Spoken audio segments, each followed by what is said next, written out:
This means you can be more honest and be more open to say what you want to say to your dad. Habang abala sa paggawa ng mga cards ng teen housemates, kinausap ni Kuya si Fritzy para sa isang special na task. Kaugnay ng inyong Father's Day task ay meron akong inimbitahan. Ah!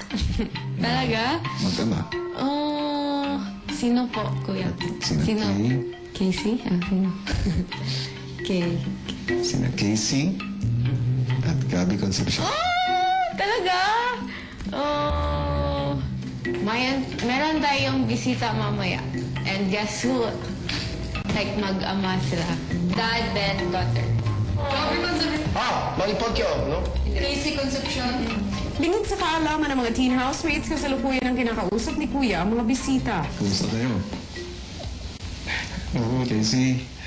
Okay naman po. How are you? Good, thank you. Gabby? Mabuti, kuya. Refreshing na nato, Casey. First time po. Ano ba pakiramdam na nakapasok na sa loob ng aking bahay? Ang ingay po ng mga orasan. Maganda, nakakaaliw. Nakakatakot. Casey, balita ko, nag-aaral ka sa Europa, isa sa mga napag-aralan mo, yung Big Brother. Opo. Ano yun?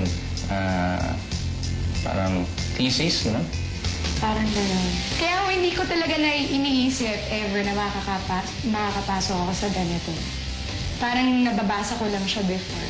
Or napapanood. Tsaka wala po kasing Big Brother doon. So hindi ako makarelate hanggang sa umuwi ako. And then napanood ko kung ano yun. Kasi meron na kang Pinoy Big Brother.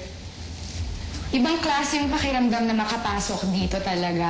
Hindi mo alam talaga kung anong mangyayari, kung anong i-expect. Parang gano'n. Hello! Hi! Betsy, Hello kamusta? po! Okay. Hello po! Okay. Casey! Hello. Hi! Hello! Happy, ha? Basta. Kamusta? Mabuti po. Ang ganda niyo po. Ikaw din. Betsy, Pa?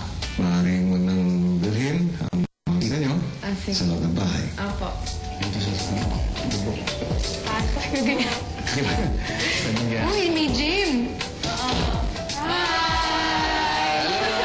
Hey! Hi! Hi! Hi! Kamusta kayo? How's everybody? Kulang na lang dito, beach.